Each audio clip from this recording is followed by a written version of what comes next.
Beneath Crater Lake's crystal waters and deep woods, the dead volcano has swallowed the unwary, the unlucky, and the unprepared for decades.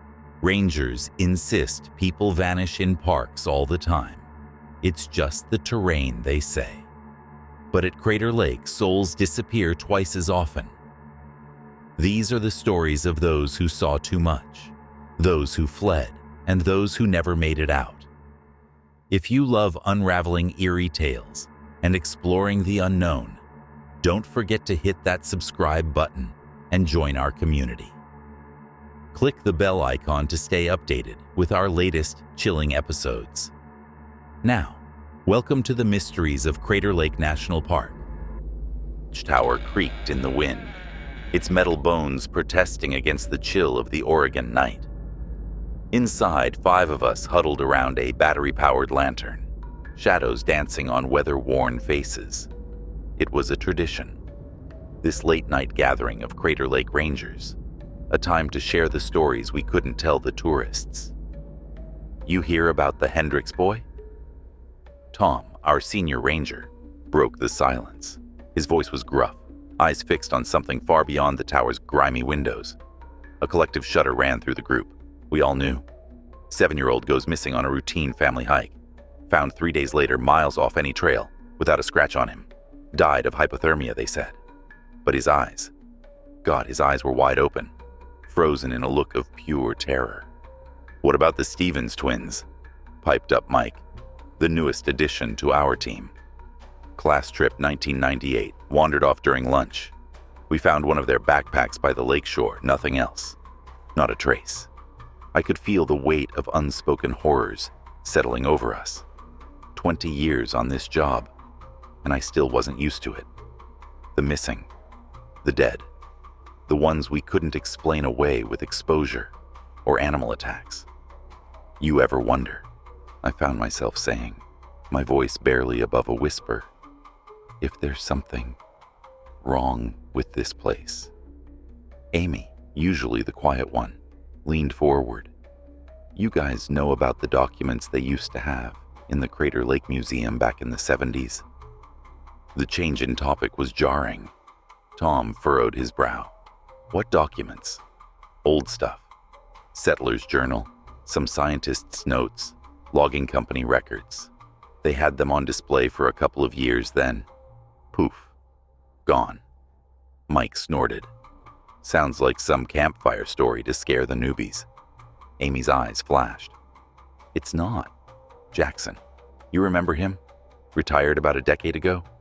He showed me pictures. The tower fell silent. Even the wind seemed to hold its breath. What kind of pictures? Tom asked, his voice low. Amy took a deep breath. The journal was from 1853 and looked like it was ready to turn to dust. Pioneer family settling near the lake. At first, it was just normal pioneer stuff. Hard work, hopes for the future. Then things got weird. She paused, and I could see her wrestling with whether to continue. Finally, she went on. They wrote about shadows moving in the trees, animals acting strange, aggressive. Then people started disappearing. Hunters mostly. Gone without a trace. Mike shifted uncomfortably. Could have been anything. Bears, getting lost. Amy shook her head. The last entry. Jackson said it gave him nightmares for weeks. The writer described something coming out of the lake at night. Something big. Not a bear. Not anything they recognized. The entry just stops. Mid-sentence. A chill ran down my spine that had nothing to do with the night air. Why is it always the women in the group that have the most horrific, unhinged stories to offer late at night? What about the scientist? Tom prodded. Geologist, 1920s. Studying the lake's formation. Found some caves that weren't on any map. Inside. Sarah swallowed hard. Inside, he found paintings. Old. Really old, showing some kind of creature, and what looked like sacrifices in the paintings, and he found bones. human bones. Sacrifices, Mike's voice cracked. Amy nodded. Human sacrifices. To something in the lake. The geologist's notes get more and more frantic. He was convinced something was following him, watching him. No final report or notes indicate that he ever left the area. The silence in the tower was deafening. I found myself straining to hear anything outside. Wind, animals, anything normal. And the logging stuff? I managed to ask. I figured this had to be good. No one told tall tales quite like old loggers in my experience, and I was genuinely getting creeped out. Sarah's face was pale in the lantern light. 1950s. Logging operation near the lake. It started with noises, sounds that didn't fit. Then the men got spooked, said they felt like they were being watched. She took a shaky breath. Then they cut into a particular section of the forest. The trees bled, dark liquid, smelling like death and shit. After that, loggers started vanishing. Equipment found abandoned. Just gone. The tower creaked, making us all jump and burst into nervous laughter. "What happened to the documents?" Tom asked, his usual gruffness gone. Amy shrugged. Jackson said they were removed. No explanation, just locked away somewhere or destroyed. He seemed scared. Said some things are better left not found. As if on cue, a sound echoed across the lake. Not quite a roar, not quite a scream. Something wrong. We all pretended we didn't hear it. Probably a mountain lion sound carrying across the water. Just the wind, Mike said too quickly. Eerie shadows on the weathered wooden walls. We sat in silence, each lost in our thoughts, taking sips of what definitely wasn't hot cocoa in our mugs. The wind howled outside, rattling the windows and making the old tower groan. "Has anyone ever tried to go into those caves?" Mike asked, breaking the silence. Tom nodded slowly. "A few have tried.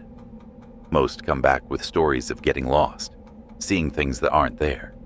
Some don't come back at all." "Why don't we just seal them off?" Mike suggested, his voice trembling slightly. Amy shook her head. "It's not that simple. The caves are scattered all around the lake, and some are so well hidden that even we don't know where they all are. And besides, who's to say sealing them off would do any good? We could end up sealing off the exit for another cave and risk people getting stuck down there." A heavy silence fell over us again. The wind outside seemed to grow stronger, the howling more insistent. I glanced at the others, their faces pale and drawn in the dim light. "Maybe we should get some rest," I suggested, trying to shake off the growing sense of dread. Damn, I really have to hand it to Amy. She knew how to tell a good story. Never thought I'd be wishing we could go back to stories of lost kids. "We've got a long day ahead of us." The others nodded in agreement. We settled into our sleeping bags, the creaking of the tower and the howling wind, our only lullaby. I woke with a start in the middle of the night. The wind had died down, and an eerie silence had settled over the tower.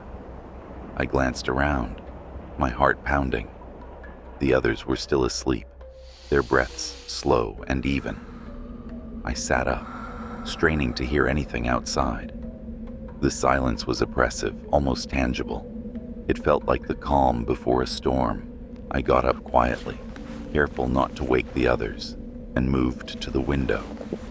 The lake stretched out before me, a dark, still expanse under the moonlight. I felt a shiver run down my spine. There was something out there. I could feel it. Suddenly, a movement caught my eye. I squinted into the darkness, trying to make out what it was. There, by the edge of the lake, a figure stood. It was too far away to make out any details, but it was definitely human. I felt a chill run through me. Who would be out there at this hour? And why? I turned to wake Tom, But when I looked back, the figure was gone. I rubbed my eyes, wondering if I had imagined it. The lake was still and silent once more. I went back to my sleeping bag, but sleep was elusive. The image of the figure by the lake haunted me, and I couldn't shake the feeling that we were being watched. The next morning, we were all on edge. The stories from the night before had left us all jumpy and anxious, so I decided to keep my late-night sighting to myself. It was probably just a backpacker taking a late-night dip, thinking they had the area to themselves. We went about our duties, and the beautiful weather cheered us all up. So I decided I'd ask about the figure I saw last night. Hey, you guys see anything weird last night? Anyone know of any backpackers checking in at the ranger station who might be in the area? I finally asked, unable to keep it to myself any longer. Tom looked at me sharply. What do you mean? I hesitated, then told them about the figure I had seen by the lake. The others exchanged glances and shrugged. You sure it wasn't just a trick of the light? Maybe you weren't fully awake. Amy's stories probably gave us all nightmares, Mike asked. I'm sure, I replied. It was definitely a person, but they were gone when I looked back. Maybe it was just a late-night hiker, Amy suggested. Maybe, I agreed, though I knew it was unlikely. There were no trails where the figure had been, and no one would be out there at that hour without a light. No sane person anyway. The rest of the day passed uneventfully, but the sense of unease remained for me. As night fell, we gathered in the tower again, though none of us felt much like telling stories. We were just too exhausted from all the trail clearing we'd done all day. The wind had picked up again, howling around the tower and making it groan. We sat in silence, eating our food. Eventually, we got to talking about the work needing to be done the next few days, and that we all better get some sleep. The others settled into their sleeping bags, and I took up a position by the window, keeping an eye on the lake. The wind howled outside, and the tower creaked and groaned. I wasn't sure I'd be able to fall asleep. The hours passed slowly. The wind outside was relentless, and every creak and groan of the tower set my nerves on edge. I found myself glancing at my watch every few minutes, willing time to move faster. Suddenly, a loud crash echoed through the tower, and I jumped, my heart racing. The others were awake in an instant, sitting up and looking around in confusion. What was that? Amy asked, her voice trembling. I don't know, I replied, straining to hear anything outside. It sounded like it came from below.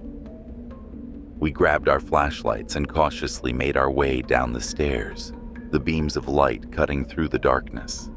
The wind howled outside, and the tower creaked ominously. As we reached the ground level, we saw that the door was wide open, banging against the wall in the wind. I moved to close it, but something on the ground caught my eye. There, in the dirt, were footprints. There was what appeared to be dots and dashes in the dirt, nothing that any animal I had ever seen could make. But a little further along, I saw human footprints. They were fresh, and they led away from the tower, towards the lake. My heart pounded in my chest as I pointed them out to the others. Someone was here.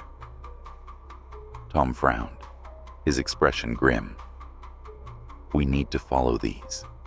Whoever it was, they might have been looking for shelter. They might still be out there. We grabbed our gear and set off, following the footprints through the darkness.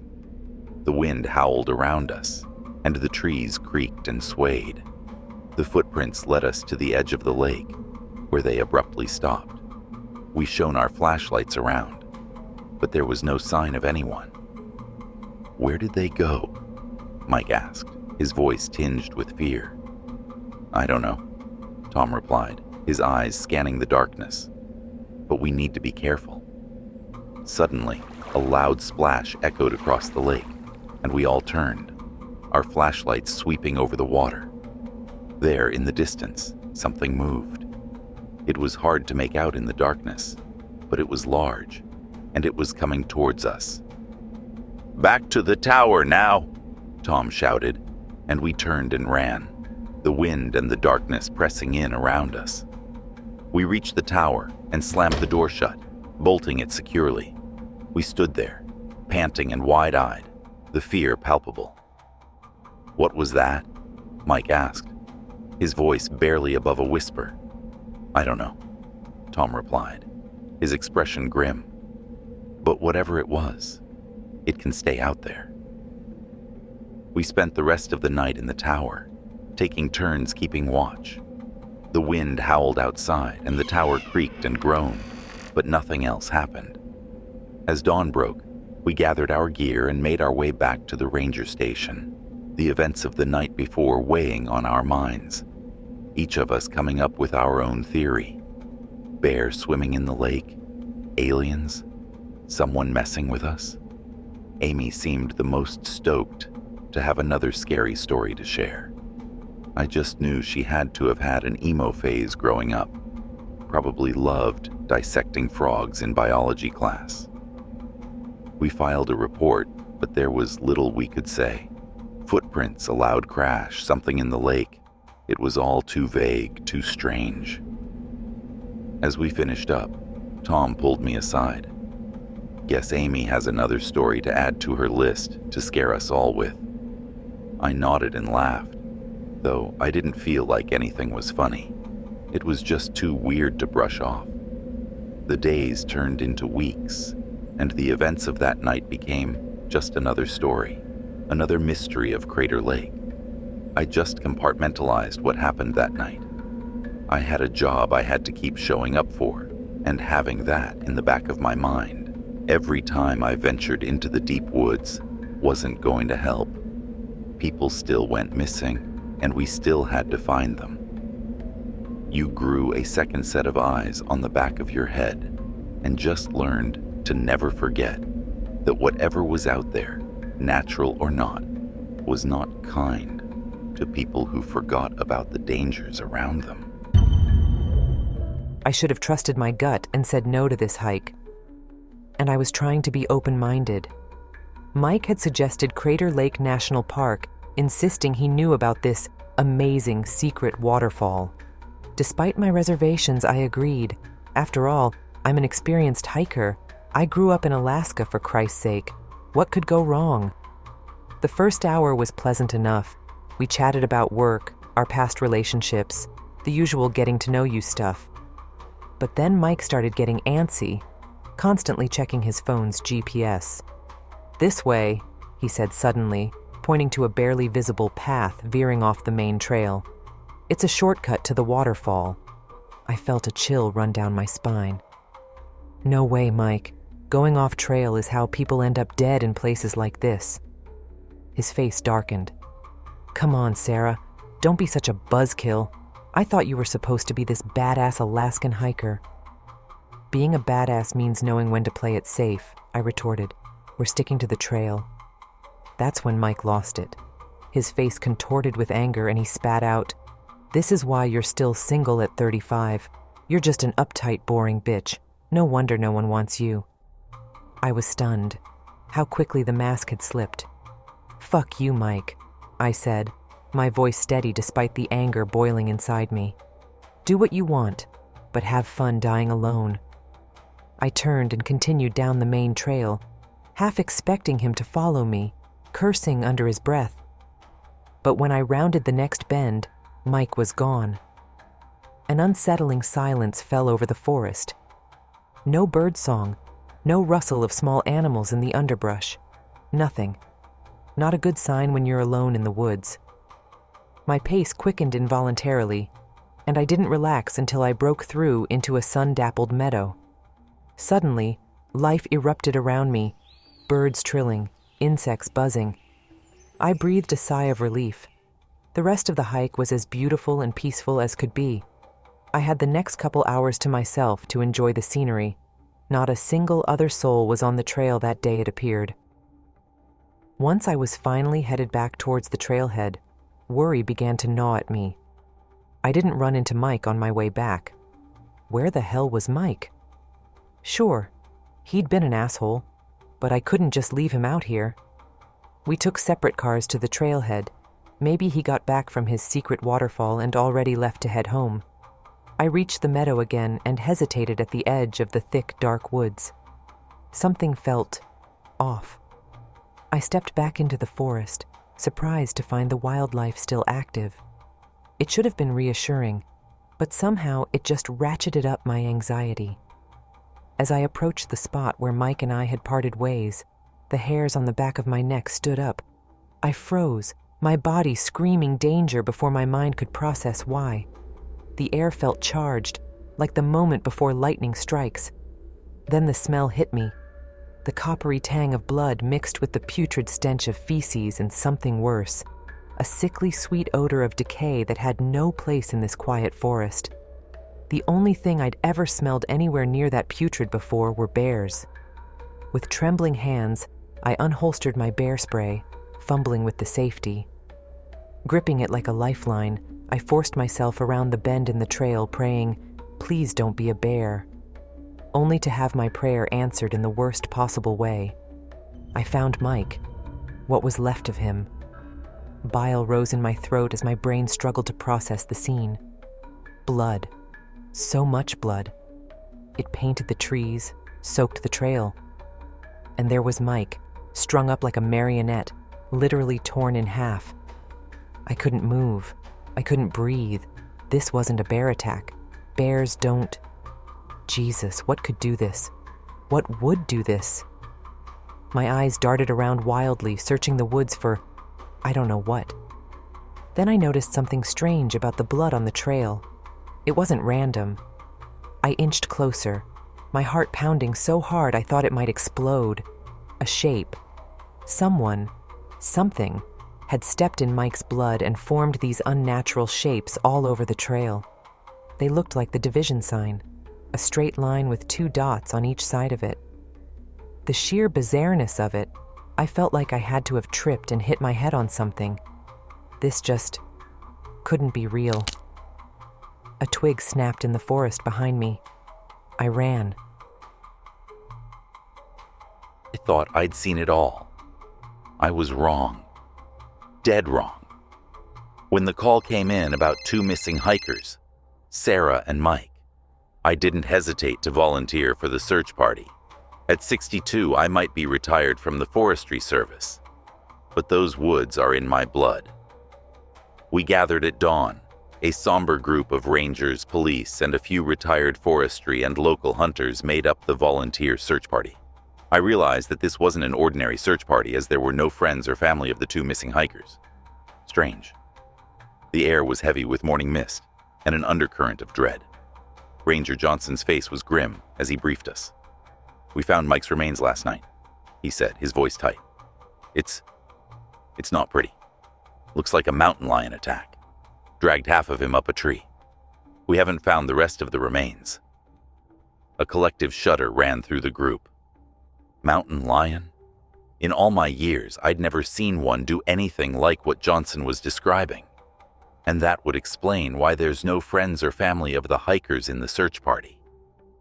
Bit much to expect someone's mom to find the missing bottom half of their loved one. "We're still hoping to find Sarah alive," Johnson continued, not sounding particularly hopeful. "But be prepared for the worst." We split into teams. I ended up with 2 younger guys, Marcus and Pete. Marcus was a local hunter. He knew these woods as well as I did, and he was scared of nothing in them. Pete was from the Rangers and carried the radio. As we set out, I couldn't shake this nagging feeling. The forest felt wrong, too quiet, too still. But given the nature of what we were out there to do, I just brushed it off as nerves. Lots of people get lost in these woods, and no one likes finding the body of a missing hiker. Hours into the search, Pete's radio crackled to life. "Team 3, come in. We've lost contact with teams 1 and 2. "What's your status?" Pete responded, but all we got back was static. That's when Marcus asked, "Can you guys hear the other teams anymore?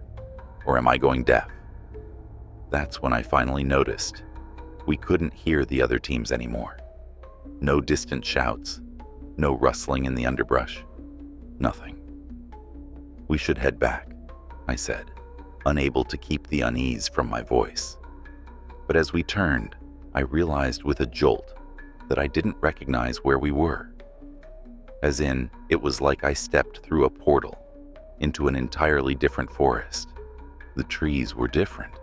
The underbrush now had plants I had never seen in these parts. Impossible. I knew every inch of this forest.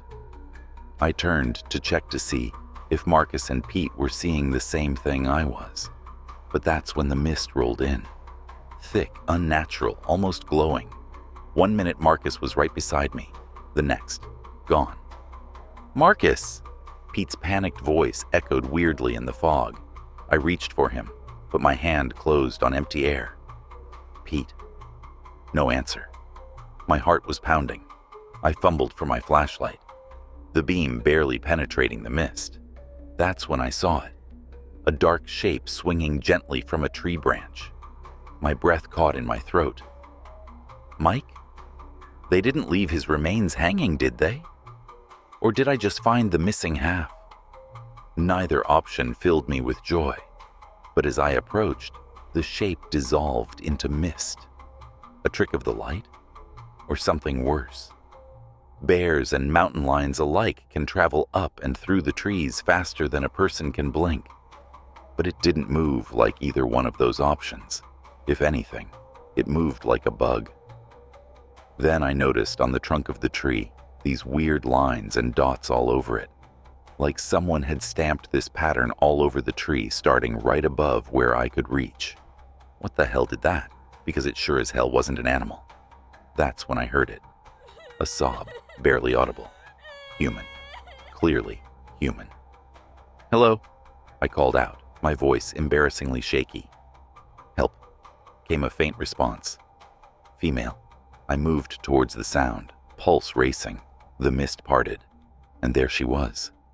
Sarah, huddled and partially hidden against a fallen log, eyes wide with terror. "It's okay," I said, approaching slowly. "I'm with the search party. We're here to help." She shook her head violently. "We have to hide. It's still out there." "What's out there?" I asked. "Was it a mountain lion? Did you see what happened to Mike?" Her eyes went wide. "Mike? Oh God, Mike." She broke down, sobbing. It couldn't have been. No animal could have. That's when I heard it. A sound I've never heard before and hope to never hear again. Like a scream, but not human. Not animal either. It raised the hair on the back of my neck, and I froze. "Run," Sarah whispered. She didn't have to tell me twice. We ran. Thank God I had stayed in shape all these years, because my heart was pounding harder than it ever had in my life. Through mist and shadows, over terrain that shouldn't exist in these woods. I lost all sense of direction, of time, just running. Sarah's hand clutched in mine. Fog. Finally, we burst out of the tree line, where the fog wasn't as thick. To my shock, we were at the old fire watchtower. We were miles from where we should have been. Impossible to have covered that much distance by foot. It would have taken me days to hike from where my team started the search to this watchtower. Then I remembered. The ranger station. There should be a ranger station near the watchtower. Without taking any more time to catch our breath, we stumbled towards the ranger station, and figures emerged from the woods behind us. Both Sarah and I jumped and turned around in full panic mode to face whatever was coming out of those woods. Not that we would have much chance of fighting off whatever had done that to Mike. Then Pete, Marcus, and the rest of the search parties emerged from the woods, looking confused and disoriented. "Where the hell were you guys?" a ranger I didn't recognize demanded. "We've been searching for hours." I opened my mouth, then closed it.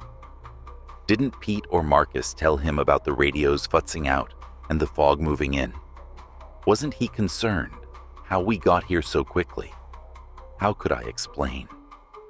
Then I realized the fire watchtower had disappeared in the mist. It just wasn't there anymore, and we were back at the point the search had started. I looked at Sarah. She just shook her head slightly, eyes pleading.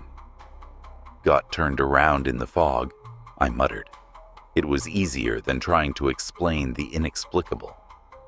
Finally, the ranger realized I had Sarah standing right next to me, and everyone got real loud and excited as they realized she was not only found, but alive.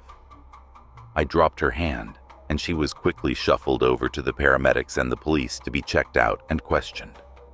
I was still processing, or trying to process what happened. I ended up wandering over to the paramedics as they continued checking Sarah out. Without making eye contact, she darted her hand out from the blankets wrapped around her and grabbed my arm. "You felt it too, didn't you?" she whispered. "Something's wrong in those woods. What they're saying about Mike, it's not true. It wasn't a mountain lion." I nodded slowly. "Yeah," I said. "Something's wrong." We both made eye contact at that moment, knowing full well that what we saw was going to stay between us. In the harsh light of day, with rangers and police swarming around, our story sounded crazy, and I have no plans to ruin my retirement with a stint in a mental institute. Mountain lion attack. That's what the official report said. That's what everyone wanted to believe, and everyone was happy to have found Sarah alive. Happy ending if you didn't look at what happened to Mike. As I drove home that night, I couldn't shake the feeling that we'd brushed up against something beyond. Something that defied my 40 years of forestry experience. Something that had no place in our rational world. I've been retired for 2 years now, but after that day, I made it official. You couldn't pay me to go back into those woods. Some things are better left alone, and whatever is in those deep woods is one of those things. If these stories left you sleepless, smash that like button, subscribe, and join our growing community. And don't forget to suggest what dark corner of the world we should explore next.